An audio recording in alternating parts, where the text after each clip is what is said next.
All right, this is Tumsani. You're on Elevated Life, where we elevate your thinking to elevate your life. So today, our special guest is Tumi Fraizer. Tumi, how are you? I'm good. How are you? I'm good. All right, so for those that don't know, basically, Tumi is an international speaker. She is an author. And also, in terms of some of the awards that you were actually nominated for, you were chosen as one of the 3 finalists for the most influential woman in business and government awards in South Africa. So I've told some of the viewers and our listeners about yourself. Can you please tell them even further about yourself for those that don't know you? All right. Well, it is good to be here, and I am really grateful to have an opportunity to share with all the listeners all over. One thing I need to mention, though, is that, and this is something that many people don't know about me. Yes. I am the preacher of the word. Right. Yeah, the preacher of the gospel. Wow. I actually consider myself a corporate apostle. That's number one. If you really want to know about who I am, that's who I am. Wow. Because really, I believe that I am the light of the world. Right. And my purpose in life is to bring hope and empower and bring sustenance to people. And, I want to make sure that everybody that I come into contact with is left, I leave them better than how I found them. Wow. So this is really my mission. So that's who I am when people ask you, who are you? And what I do is completely different to what I am, to who I am, basically. So over and above what you just said, of course, I am a co-founder and a vice president of Fourth Wave Tech. It is a software development company based in Atlanta. So we do a lot of financial technology solutions. Right. So we actually just, use technology as an enabler to solve business and socioeconomic problems. Wow. Wow, that's awesome. So basically using your business and your talents to sort out problems in the world. Absolutely. That's awesome. Because it's all about purpose. Yes. Yeah. Yes. Now, in terms of your journey, right? It wasn't always easy, was it? Oh, no, not at all. Some people out there, honestly, I actually don't know how people think out there. Some people think that you wake up one day and boom, all of a sudden you're successful. Let me tell you, anybody who tells you that, it is not true. Right. Because the journey of entrepreneurship is difficult. If it was easy, everybody would be doing it, to be honest. And, it's actually for those that are not faint at heart. Right. It is difficult, but the most important thing to remember, it is rewarding. Yes. It is worthwhile. That's so true. Especially if it's connected to your purpose. Because there is nothing that you cannot overcome if you are on purpose. And you know without any shadow of doubt. When you know that you know that you know Right. Yes. that you are meant to be doing something, and then you have passion that follows. So that passion is what keeps you going. That gets you out of bed every day, no matter how hard the situation can be. Yes, that's so true. So now, in terms of yourself, right, in terms of the journey that you went through, how exactly did you find your path? Did you just wake up all of a sudden and decide, okay, this is what I'm going to do? Or was there a certain process that led you to the path that you're on right now? Oh, yeah. Well, there's a process. Everything follows a certain pattern. Sometimes even the detours that we take in life are meant to actually propel you towards where you're supposed to be. So key is understanding what your purpose and passion is. Right. So this started for me way back at school many moons ago. And I'd always been the kind of person who everybody came to. Right. And with any issue, if you had any personal issues, I would be like an in-house psychology in class, where it said, I have this situation going on. What do you think?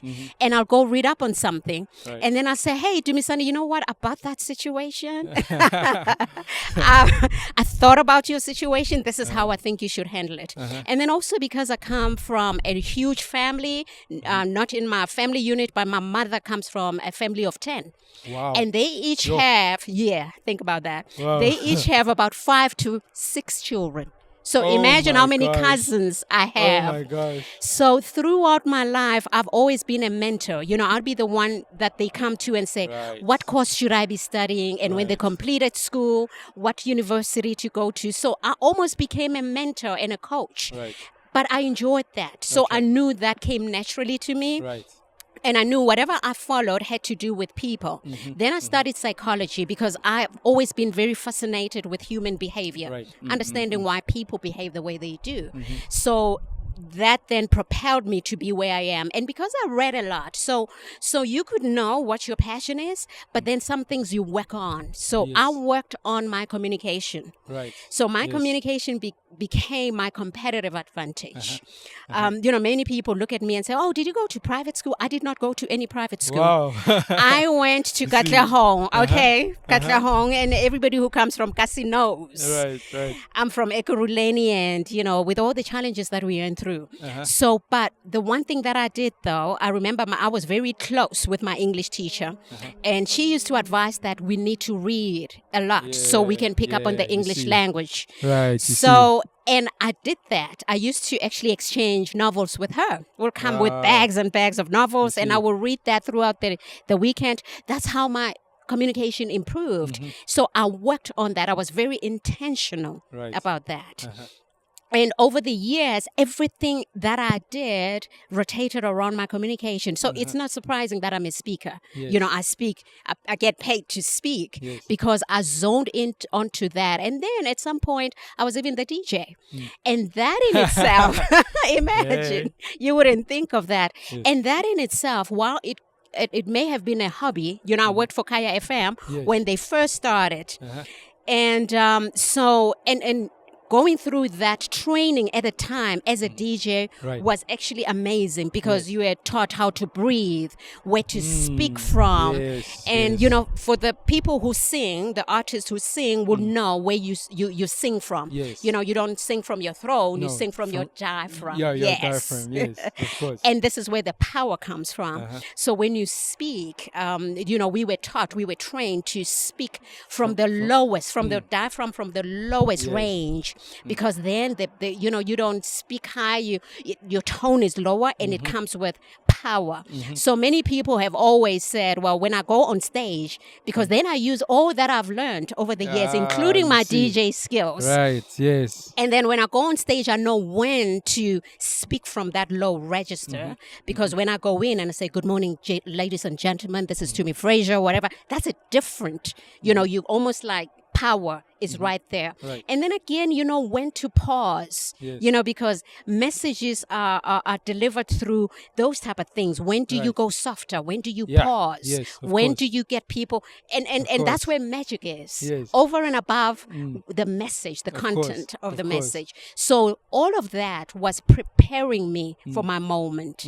And when my moment came, I was ready. Right. Yes. Yeah, you're right in terms of the communication thing, because if you think about it, when you watch a movie, that's exactly what happens in a movie. A movie is not just like action the whole time. Right. There's those times where everything is calm. Right. There's all of a sudden there's silence. Exactly. But then all of a sudden, bang. Bang. Or somebody says something and then you got to turn and say, what did they say?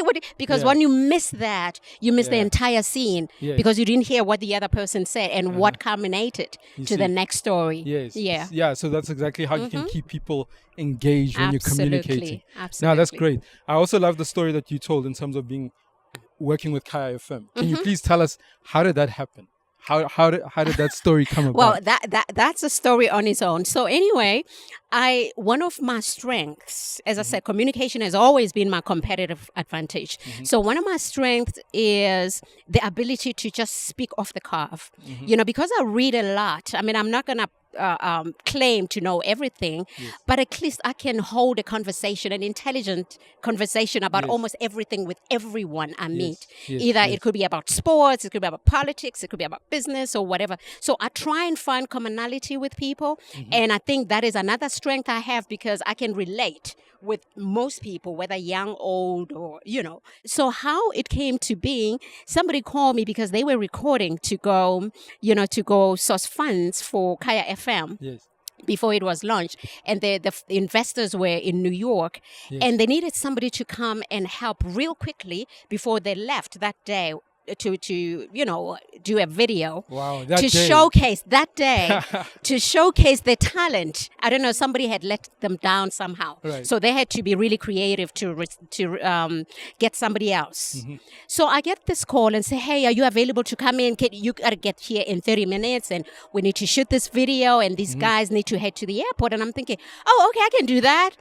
So I get to the studio and there's somebody there and everybody's taking, it's like makeup, quickly, take 1, 2, and I'm thinking, okay, what am I going to say? Okay, what should I be saying? So, okay, here's Miss So-and-so, the principal of this school. There's been a leakage of papers, exam papers. Interview her. Now, with no preparation. Right there. Okay? And then the camera is rolling, so you know how that is. And I'm thinking, okay, all right. So I'm thinking, okay, calm down. So eventually the camera goes. And then the interview went, and it was just one take. Wow. We got the video done. They go overseas, and they get there. And mind you, the people who were interviewing me had never seen me. Right. Or people who went to present had never seen me. They don't know who I am. And they get there, the investor says, they listen, because they're showcasing the video. Right. And here I am, I'm coming up doing this interview. And then they ask, oh, is this one of your journalists? And now the people around the table don't know whether to say yes or no. Is it a tricky question? Is it a good thing? Is it a... So there's just calm, they're quiet. Nobody's saying anything because they don't even know who this person is. Right. So, and then they said, one of the investors said, she's good. And then they said, yeah, she's one of us. So fast forward, when they came back, they got the money. Wow. I got the call. Would you like to be a DJ? I'm thinking, a DJ? Because I was running an executive search company then. I mean, I've always been an entrepreneur for many years. And I thought, well, I love music. Why not? Yes. I mean, they can teach me the technical stuff, but communication comes naturally. I love music and I can learn the rest. So that's how I ended up becoming a DJ. That's amazing, hey? So, I love that. Guys, if you actually listen to that, is the fact that from school, you decided to read, you decided to learn how to communicate. Yes. And then all of a sudden, that day, when you had to do that one take, you were ready for that. Absolutely. This is what I always tell people. Preparation is key. Yes. Sometimes it doesn't matter what it is that you go through life. Sometimes you may look at the people that, are around you who seem to go faster. Things work for them and you seem to be taking 2 steps forward just to take 4 backwards. And you're thinking, what is wrong with me? Sometimes we are being prepared for your moment, and do not actually despise those kind of moments because preparation is critical. And everything that happens in your life happens for a reason. So you learn so much along the preparation time. Sometimes it may be long and winding and you get discouraged, but spend the time, be patient, learn whatever there is to learn, because preparation sets you apart from, those that don't succeed. It sets the winners from the losers, because that take will actually tell what you've been doing. So, and you want to make sure that when you do get that opportunity, when your moment comes, you are ready. Yes. Yeah. Wow. That reminds me of, in terms of, you say you used to run marathons as well. Yes, believe it or not, after all this lockdown with all this stuff we've been eating. Yes. So now, can you tell us the parallel in terms of running a marathon and the business world? Okay, so how I do this, I think we would also just bring resilience to that, because I always liked, we throw this word resilience out there so many times. So in the days when I used to run, when I started off and I thought, I don't know how people do it, because running a marathon is like, that's just not for me. Yes. So of course you start with, the little kilometers. You start with 5. After 5, you move to 10. So I did the 5 and I did the 10. And what I understood from that is that, everything that happened on the day of the race reflects what you've been doing during the training. That's true. So that day is going to showcase us if you've been cutting corners or you've really been putting work. Okay. When people get up at 5 o'clock to go run, when it's winter and whatever, will show on that day. Right. So And what I also learned, I think that for me was a life lesson and a business lesson as well, because when I did my 21 case, I mean, that was like, for me, was a major achievement, from where I came from, because I was unfit. I had never run, I remember, I trained and I was ready for that. I remember doing that race. When I got to about 18 kilometers, let me tell you, your whole body just says, I can't do it. Yeah. You ache, you ache in parts that you never thought you would ever ache. Your knees, everything aches. So your body can actually, if you were to listen to your body, you would actually stop because it just can't do it anymore. Right. But what kept me going at the time was my will. Because you see, there comes a point in life and in business where your will has to take over. Right. Okay. And it has to say against all odds. It doesn't matter how I feel like right now, but I got to press on. Right. So, and every time I would say, okay, 18, 3 more. Surely I've come a long way to give up now. Yeah, I have done all that, which means I can't do this. Of course. And let me tell you, when I get to maybe the 19, then there's a hill. Yes. And I look at this hill and I'm thinking, are you for real? Right now, I don't have it in me. My body doesn't have it in me. And every time I looked at the hill, you know what happened?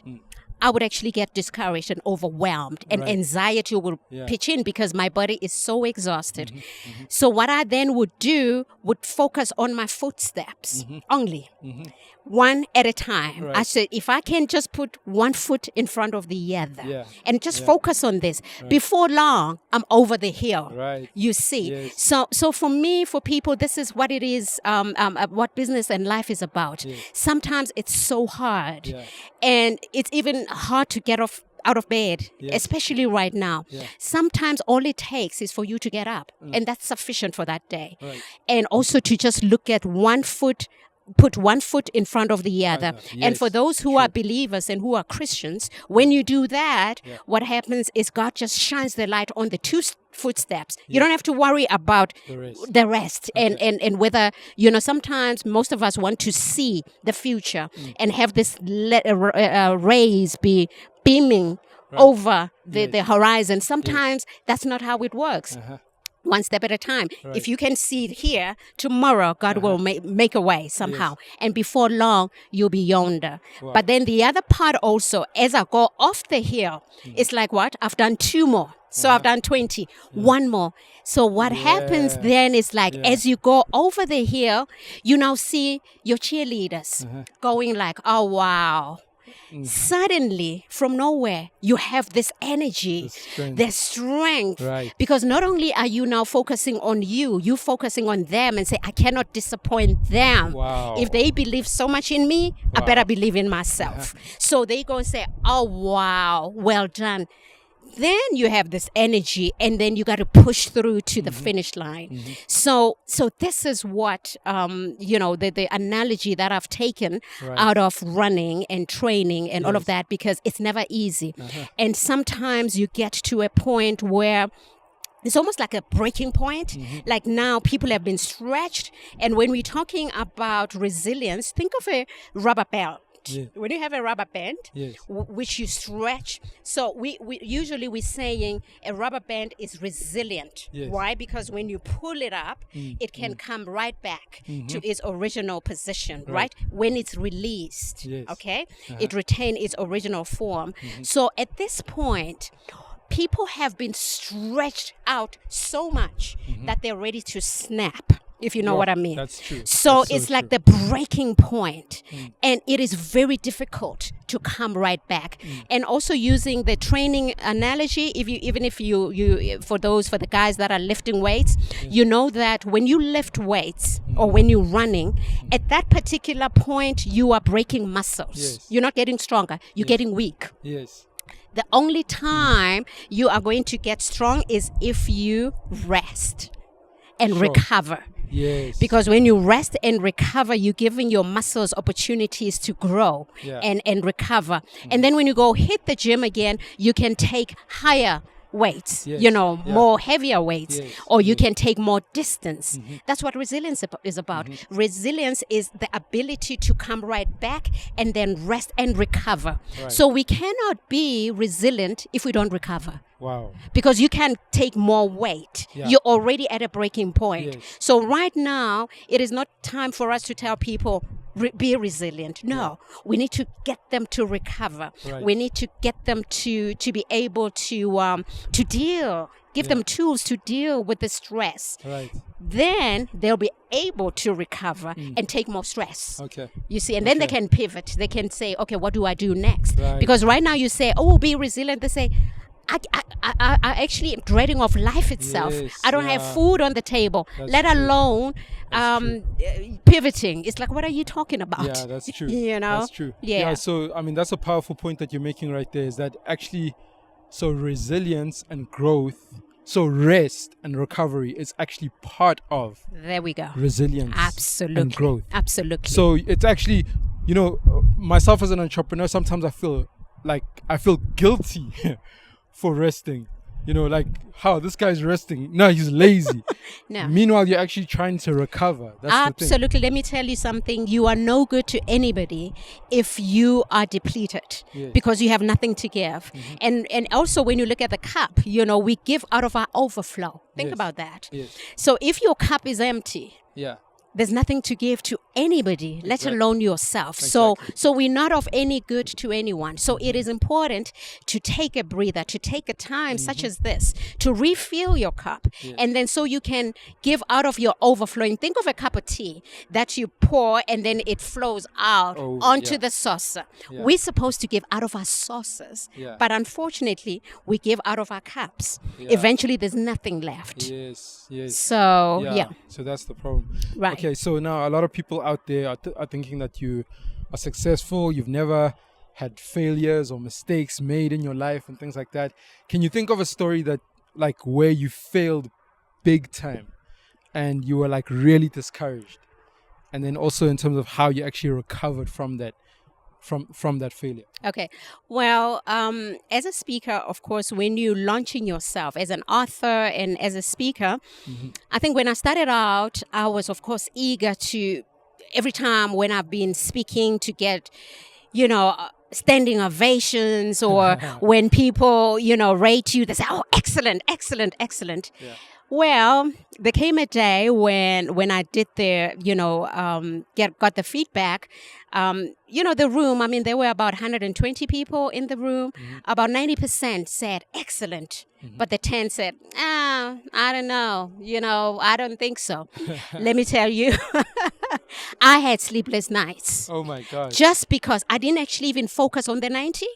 My sleepless nights were about the people that said, no, or the 10%. Oh, and I thought, what is it? You know, I started beating myself up. So maybe I shouldn't, I'm not good at this or whatever. So I thought eventually I had to come to a point where I understood that, listen here, not everybody, you're not going to appeal to everyone. That's a given. It doesn't matter what you do. And it doesn't matter how good you can be. Some people will resonate with you or your message, and some just won't. And then again, you'll have haters. Those are there, you know, and it doesn't matter. So I learned that, but I learned it the hard way. And also what I learned also is that when you put yourself out there, especially out there for people, you're putting yourself on display for people to take a shot at you. Think about it. Because I could read and say, this is nonsense. You've written nonsense or whatever. So whatever craft you're doing, you could be a designer or a musician or whatever. You have put yourself out there. Of course. That is scary. Because you could be rejected. People can say all nasty things about you. So that in itself is a scary experience. But let me tell you, you got to be brave enough to do that and take the knocks that come with it, good or bad.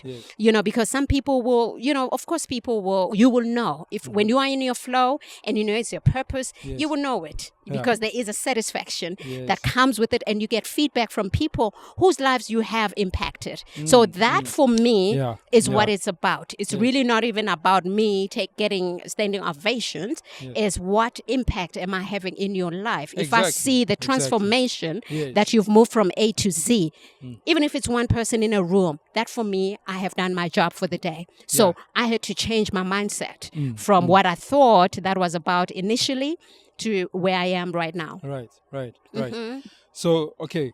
So now definitely we've just heard in terms of the fact that you have overcome certain challenges, certain so-called failures. Because obviously, like, the thing is this, it makes me think of the quote that says the highest nail is the one that gets hammered, basically. Absolutely. The fact that the nail that's sticking out is the one that gets hammered. Okay. So the people out there that are actually doing something and you're actually trying to put yourself out there, don't worry about it, because when people are out there, they're hating you. That means you're actually doing something. Right. All right? Absolutely. Because if you're not trying hard, you're not going to fail. Absolutely. Right? And I must just add one thing there.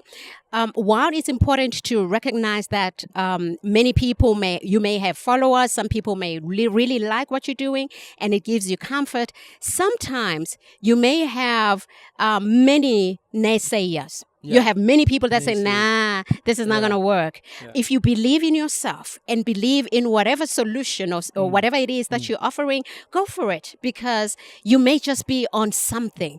Because trendsetters, they chart the course. Yeah. They don't follow people. Yeah. And for many a times, we look at somebody setting a trend and think, I don't think it's going to work. So try it. And if you fail, so what? Yeah. Then, because failure itself is another way of learning something, then you find a better way of doing it. Yes. So if you don't, you are never going to win. So failure is just an opportunity to do it differently. Of course. Yeah. Of course. Yeah. Yeah, that's true. Well, I'm holding a smartphone in my hand. And if you guys remember, old cell phones used to have buttons. I remember when a smartphone came out, all of a sudden there's no buttons. It's just a screen. Right. A lot of people were complaining, where are the buttons? Right. But now this is what we're using, you know? So if you're trying something new out there, people might actually criticize you for it. Right. But watch, a few years later, they might understand exactly what you're doing. Absolutely. So now in terms of the coronavirus, it's hit this world. Like, it's made a storm throughout the whole world. So I wanted to ask, in terms of a regular person out there, how can they escape this ditch of the coronavirus that has happened? Maybe they've been retrenched. Maybe they were supposed to study, but because of the coronavirus, their studies got affected and things like that. How can they escape this ditch that they are in because of the coronavirus? Yeah, well, many of us are reeling over this pandemic. It just left us like we don't know. And the hard part about it is that everyone is affected one way or the other, whether you've lost a loved one, lost a job, lost a business, haven't completed your studies. Somehow we've all been affected. So there are things that I do myself on a daily basis just to recover and to get myself back to a point where I can be resilient enough and come up with I've come up with different solutions, but I had to give myself time to recover for me to think straight. Because as a type A personality, somebody who plans, who always has a next plan and a B and a C and a D, etc., etc., this pandemic has taught me that you just cannot plan. Right. I used to think that if I asked somebody something and they said, oh, I don't know, that was wishy-washy. Now I'm the one who's saying to people, I don't know. I don't know if I can make it, because I really don't. Because we don't know what tomorrow is going to look like, whether we're going to be on the next lockdown, the finances good, and we're going to take a while. It's going to take us a while to recover from where we are financially, emotionally, you name it.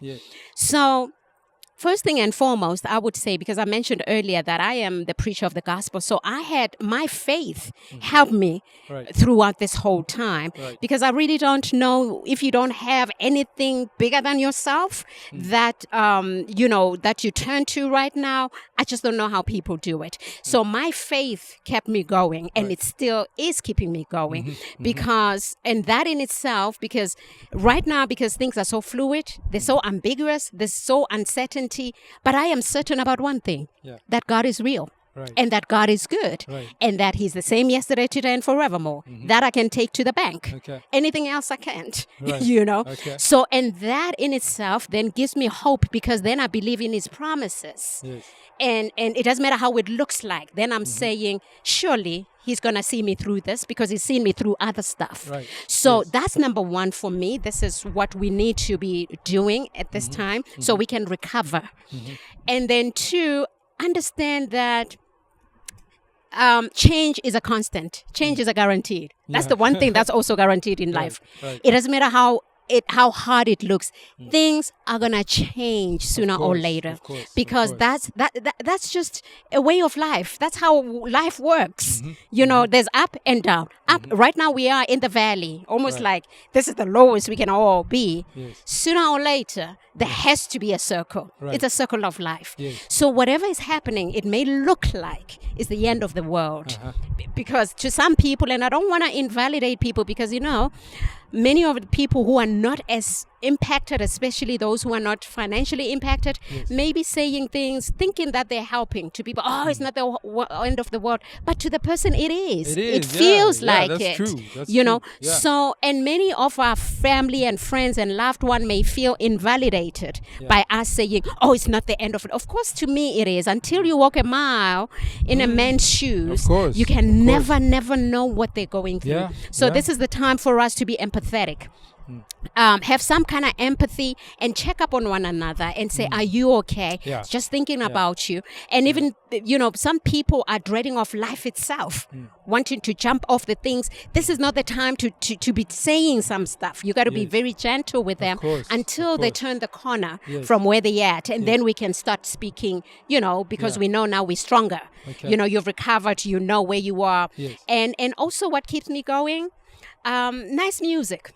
Have a nice song playing. You know, you have those songs that remind you of some friends or somebody crazy that it brings a smile to your face. You know, you just play that and you're thinking, you know, it is all good. Or a movie that warms your heart, or that has a lesson. For me, it's almost movies like people who have gone through rough patches. And I look at this movie, especially the true life ones, where I'm thinking, if so and so can go through this, surely, I mean, I can get out of this valley. Of course. So those are the little things that I do daily that makes me cope. So we all need to have something that may not work for you, but find something closer to that, so that it helps you cope. And then later on we can talk about pivoting and all these nice words.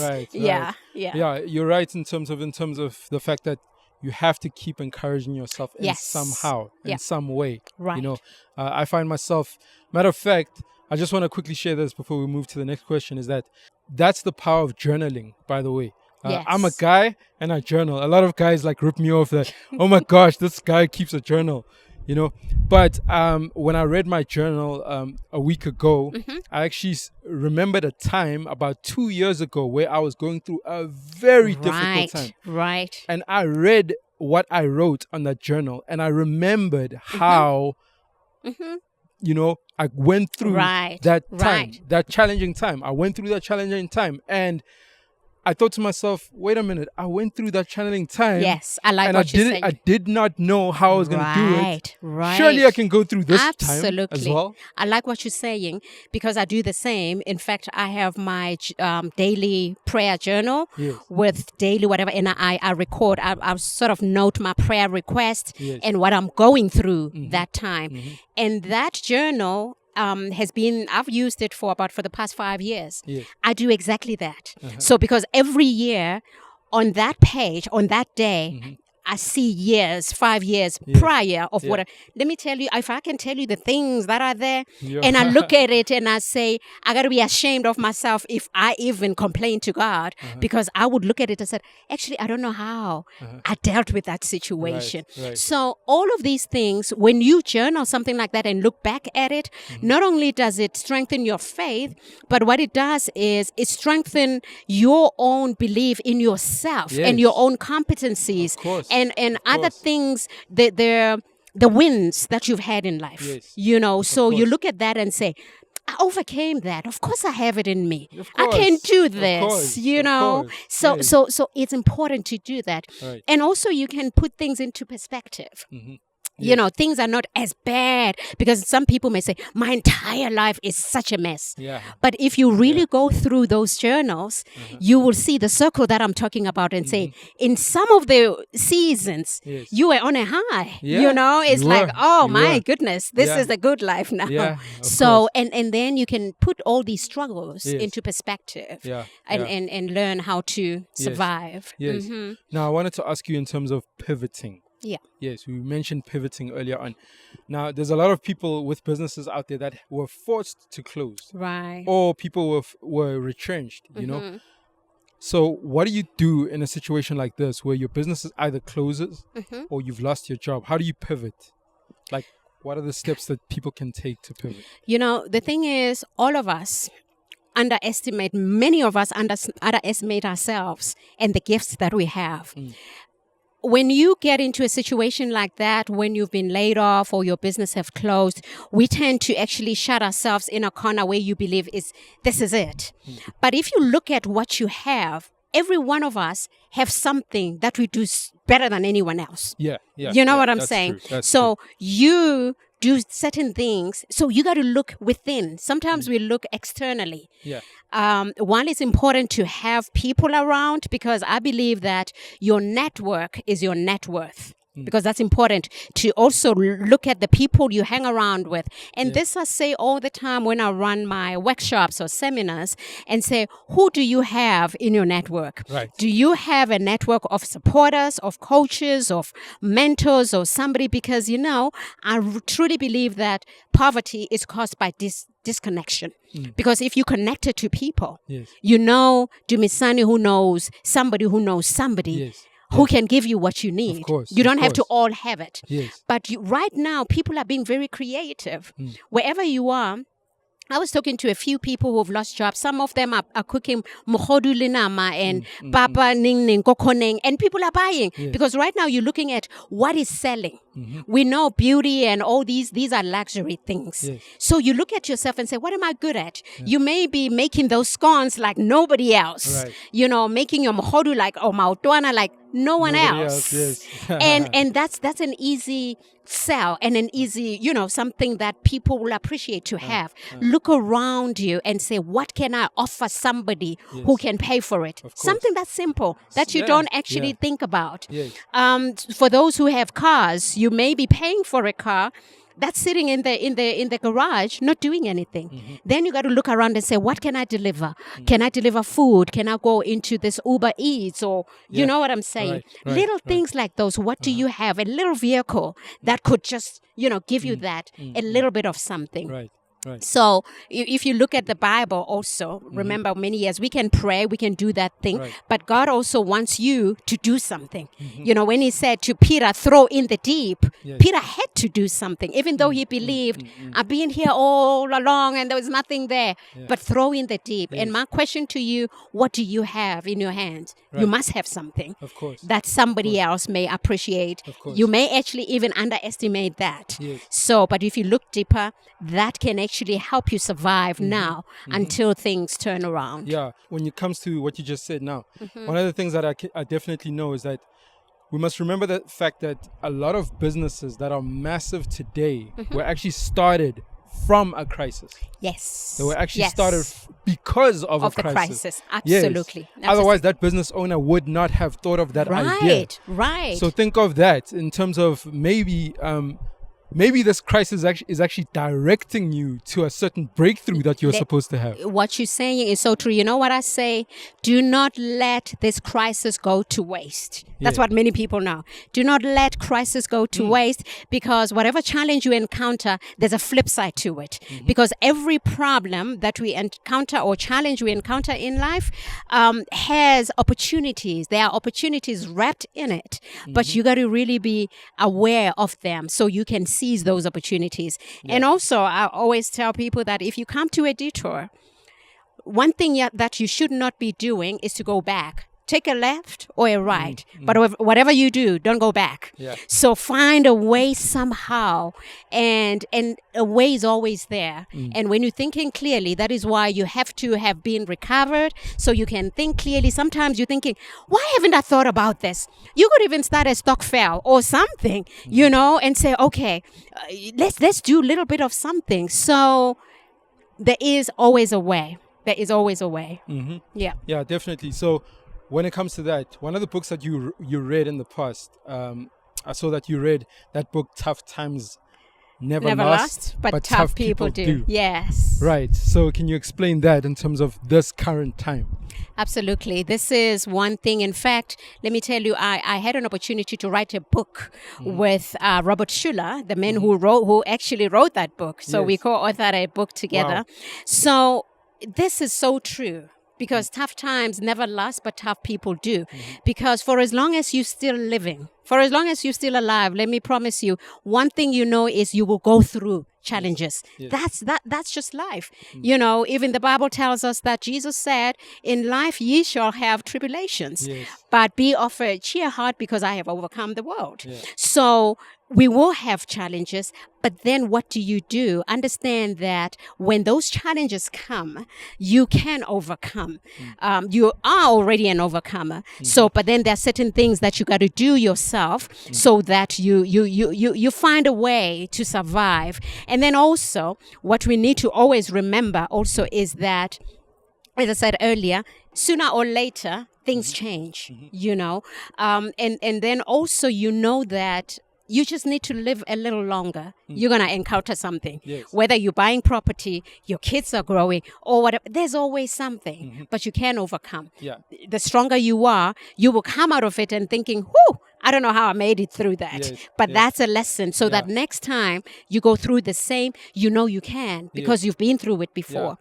One of the things that I saw during this crisis is that there was a lot of people giving away free webinars and free courses, which was great because, I mean, there's a lot of entrepreneurs that were out there that were trying to help people in terms of learning the new courses, coming to a webinar, learning certain skills and things like that. But here's the problem was sometimes it can get to be information overload. That's one of the things. So I wanted to ask in terms of, with that, let's say there's a lot of opportunities out there. There's a lot of new skills that people can learn out there. How do you choose in terms of like the direction to take? So you are very right. What I also experienced during this time was that overload. In fact, I got off social media for a while, because I'm the one who always say to people, you can do this, you can do that. When this hit, I knew it wasn't the time for me to say those things. This wasn't the time because it's almost like everyone now has become this, have seen an opportunity. You can do this. No, this is not the end of the world. And almost like invalidating people, so even though you didn't mean it for it to be like that, it becomes an overload. So I just think that we needed to take some time, and also for me, take some time off. Just to get into, to recover. The noise was too much.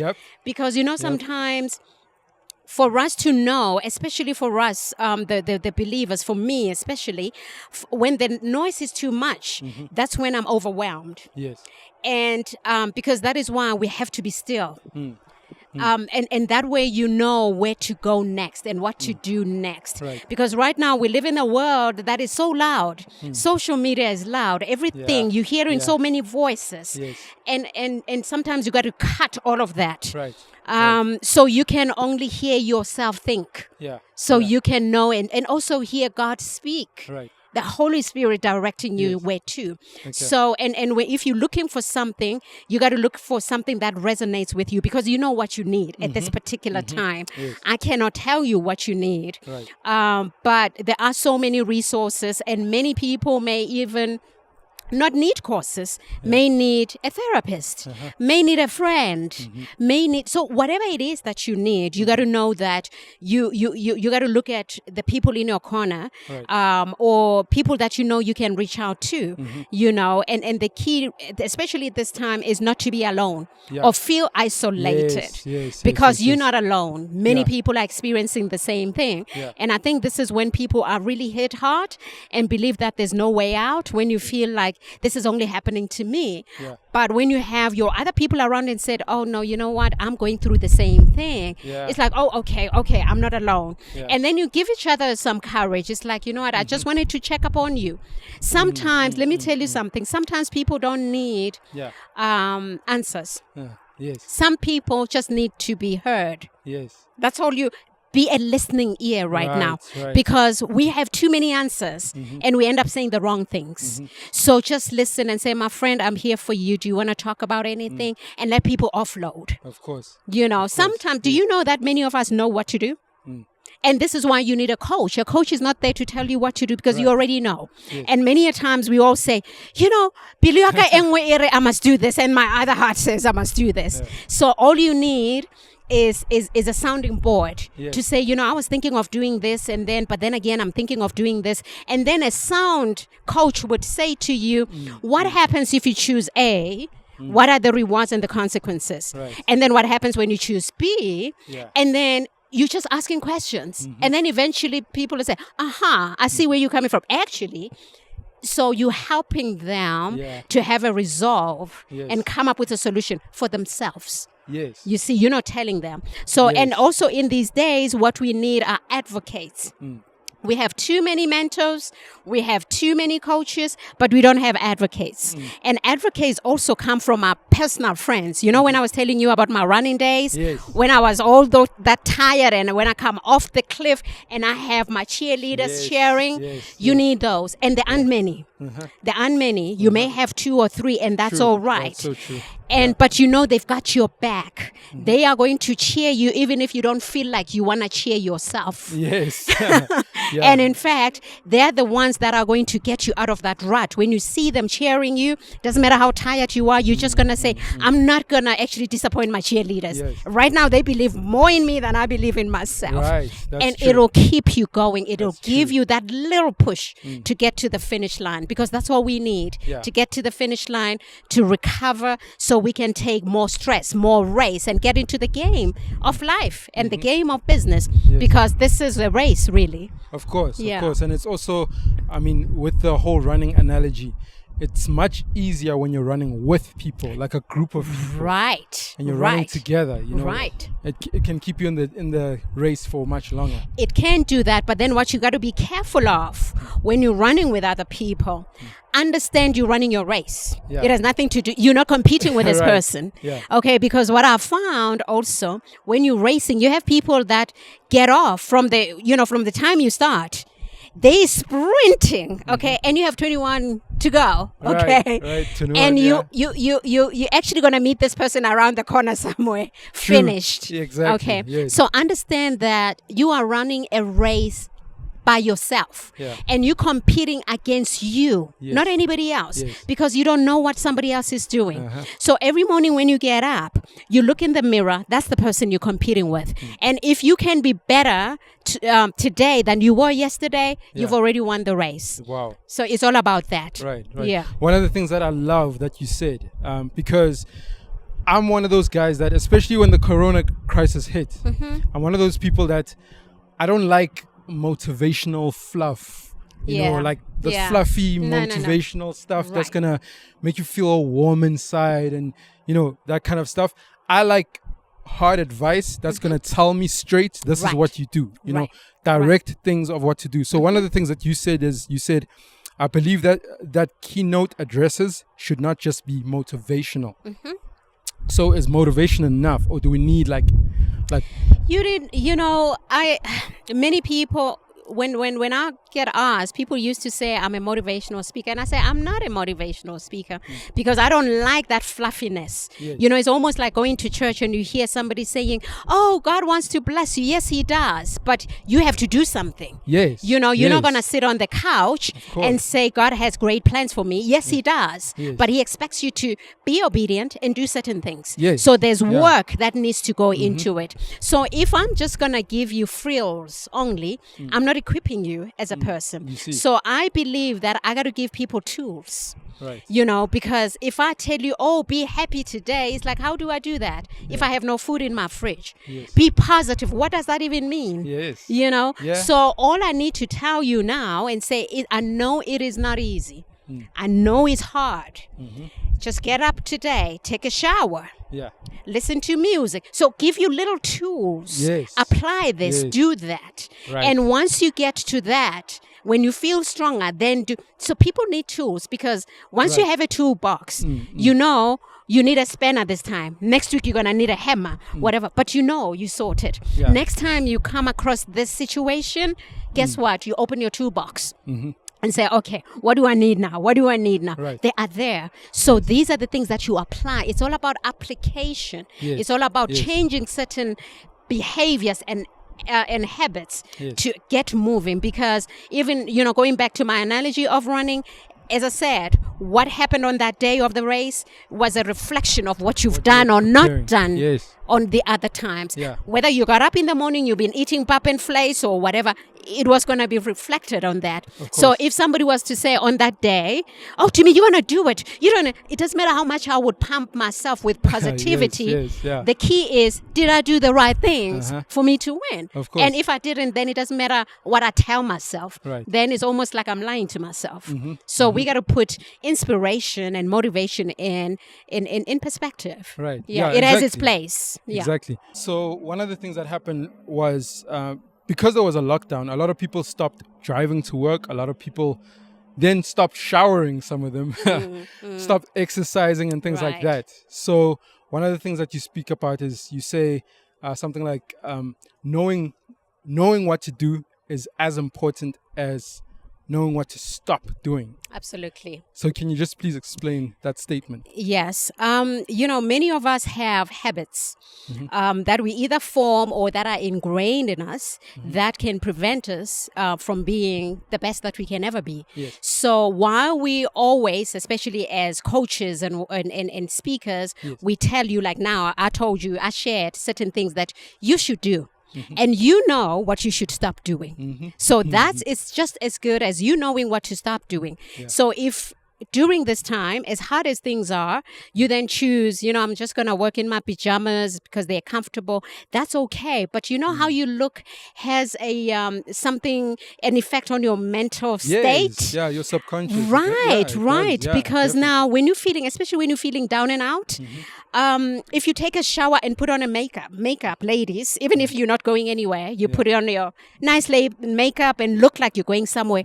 It actually gives you a lift. Yes. Yeah. You feel better about yourself. The confidence. Right. And you feel like you can conquer, you can do this. Yes. And how you present yourself also, remember, I always say this with people and say how you carry yourself. This, when you meet people, whether you are, because while we may be at home, you still connecting with people all over. So if they can see that you taking a little extra, care of yourself, even though it's hard, it says something about you. You have a spirit of excellence. That's what I call it. That's what it is. And you cannot compromise on that. So there's certain things that you continue to do. There are those you got to stop doing. And even if you're working from home, there has to be boundaries. People cannot just come in and come visit and just sit there. You working. There are certain disciplines you have to carry out no matter what. Of course. Yeah. Of course. Yeah. The whole thing of working from home, because our business has always been has always been virtual, basically. Right. Our team is all over the place and things like that. One of the things that I learned is with my wife, we both know if I'm at work, I'm at work. Right. Literally, it's like she's in the office. Yes. I'm in the office. That's how it is. And we pretend as if we drove to the office. Yes. And we literally treat it like that. Yeah. So a lot of people don't understand in terms of entrepreneurs have certain habits. Yes. One of the last things I wanted to ask you is in terms of, do you have certain, like a morning routine that you keep to? So I have daily routine. In fact, I wrote about this in my one of my books, Your Moment, the daily discipline, the daily habits of a disciplined mind. Yes. Okay, because I know what's good for me on a daily basis. I try and do these things. They're part and parcel of my daily routine, if you may. Yes. So prior to, and I'll probably just do this prior to COVID-19 that way, but I still do them even within the restrictions. Yes. So I would get up from the past 3 years or whatever, I would get up at about 4. Wow. In the morning, and I would hit the gym because I used to do cross training. Right. And we started at 5. We were like the crazy team that starts at 5, even in winter. Because, when they say winter bodies, summer bodies are built in winter. And I would hit the gym by 5, train, and get to work at 7. 7 o'clock, that's when I start work. Right. Okay. Right. And then in between there, when I get up, I will make sure that I have a glass of water with apple cider vinegar, because water in the morning is I don't like drinking water. But I have to schedule it in my day because it's a have to. Right. So, and if I don't do that, I will never drink it. So basically, I would say to myself, what is it that I hate doing most? Between water and then it would be traffic. I hate traffic most. So then I would say I better down half a liter of water before I get out of bed so I can make the traffic. So it's easy to do that. Right. And then I hit the gym. I have another, maybe 750 mils of water, get to the office, work. It's the entire day of work. Come back home. I would come back home at about 3 because I work internationally as well. Then maybe 3 o'clock is my time to then connect with the US because they're just getting up. So my day is very long, literally. But when it comes to about 6 o'clock, that's my prayer time. Because it's the beginning of the new day. So I almost like usher in a new morning. And I thank God for the day. And I usher in the new morning so that it goes according to God's purposes and plan, whatever that is. And then I read my scripture daily. That's the time when I read the scripture. And then I read the word for the day. And then in between, when I go to bed, and I eat between 6 to 7, and that's it. Anything after that is not good for me, I believe, because then, I'm going to go to bed. And then in between that, before I go to bed, I would read a chapter in the Bible. Because that's my sword of the spirit. Because I cannot go to war the next day without my arms. Because what kind of soldier am I? So I would read that and then maybe read something in the book, one of the books or something, just a little. But the Bible is the last thing. And then again, I have midnight prayers, depending on what it is that I'm believing for and what breakthroughs I need. And then that's my daily routine. But then there are days and I have time for my family. People always ask me, how do you make time for things? It's because I schedule time. We talk about managing time. I say, no, you don't manage time. Time is what it is. It is 8 hours. There's nothing you can do to extend it or to shorten it. The key is, how do you organize your activities so that you can touch, areas of your life, basically. And then on Sunday, my daughter is in the U.S. anyway, so I'm with my parents here. My other family is in the U.S. But I spend as much time as I can with everyone. But my Sundays are my time. Even when I'm with my daughter, she'll say, after your you time, can we watch a movie? And so after my me time, then it will be our time with her. And then we would watch something that she likes. She likes talent shows. She likes music. And we sing along to her music, her dance shows and whatever. So I would watch that with her and get into her zone. So I make time for everyone in my family and, all the responsibilities that I have to do. So that's how you got to be disciplined. Of course. And also have boundaries. I know my family knows me. I'm not the person that you can just pop in and say, oh, I was just thinking about you. I thought I must drop by. No. Yeah. Don't catch me by surprise. Let's organize, because I may be in the middle of something. You schedule something. And people know me. That's how I operate. And I need to be ready for you so that, I spend all the time with you, because at that point in time, you're the most important person. That I'm with. It's your moment. So I have to be ready for that. Thank you so much. Now, okay, the last question that I'm going to ask. I know a lot of people out there are so curious to know, in terms of, you're doing business throughout the world, globally. So how do you do that? How do you get to a place where you're not just doing business here in South Africa? Thank goodness for the internet, because now literally you can do business with wherever anybody in the world. But what's the process? How do I, from doing business just here in South Africa, some of my clients can't afford to pay me anymore. How do I then transition to start doing business elsewhere? What are the things that I need to think about, even in terms of payment systems? For example, some of the people can't pay me in rands. They can't pay me straight to my account, etc. How do I do that? What are the steps do I take? Right. Well, I think that needs to, it becomes an intentional thing in your journey. And I suppose right now it has to be also an intentional pivot, because the South African economy is really harsh. Literally, I'm not doing anything in South Africa right now. I'm just really here physically because I'm under lockdown. I'm under lockdown. Actually, I would be in the US right now because my business is in Atlanta. But I work with entrepreneurs because we also fund entrepreneurs entrepreneurs, Mm-hmm. you see. Yes. We have financial technology entrepreneurs and digital stuff that we do, AI stuff projects. Yes. We run throughout the world in Africa, in parts of Africa like Ghana, Tanzania, Angola, and the UK. Yes. So my being here, it helps me in a way because I'm on the zone of the Africa and the UK. It's not Yes. too bad. Yes. But then I got to get up in the morning. So you got to be intentional with your strategy. And if you know, because right now, let me tell you what our opportunity is as South Africans. And other Africans, Right. with the trade agreements that's in place with Africa, it is our moment to do business together. Wow. You see, Yeah, that's a the good point. trade is open throughout Africa. Yes. And do you know that we are the only continent that with such a low trade? Africa Sure. trade is the lowest. Wow. And if you look at what you're doing, there's nothing stopping you from doing that with Kenya, with Nigeria, with whatever. And because our economy is so low, they pay you in US dollars. Yo. And when it comes here, Yeah. you know what I'm saying? And let me tell you something, because I have worked in other parts of Africa and I've spoken, they just so proud to do work with us. Right. They with just South look Africans. forward to just, working and that brotherhood. I think it is about time Right. that we take up with that. That's our opportunity. Okay. And the trade agreements are in place. They've been relaxed in terms of visas and whatever. Why not? Why So not? this Yeah. is the opportunity to do that. And you earn in better currency. Yeah. Yeah, exactly. And then, of course, the payments are easier now. And I think the one thing with Africans, South Africans, we don't like mobile payments for some reason. And we're going to have to get out of that. Yes. Because when you look Okay. at Kenya, for instance, with M-Pesa, everybody is on that. Money doesn't change hands anymore.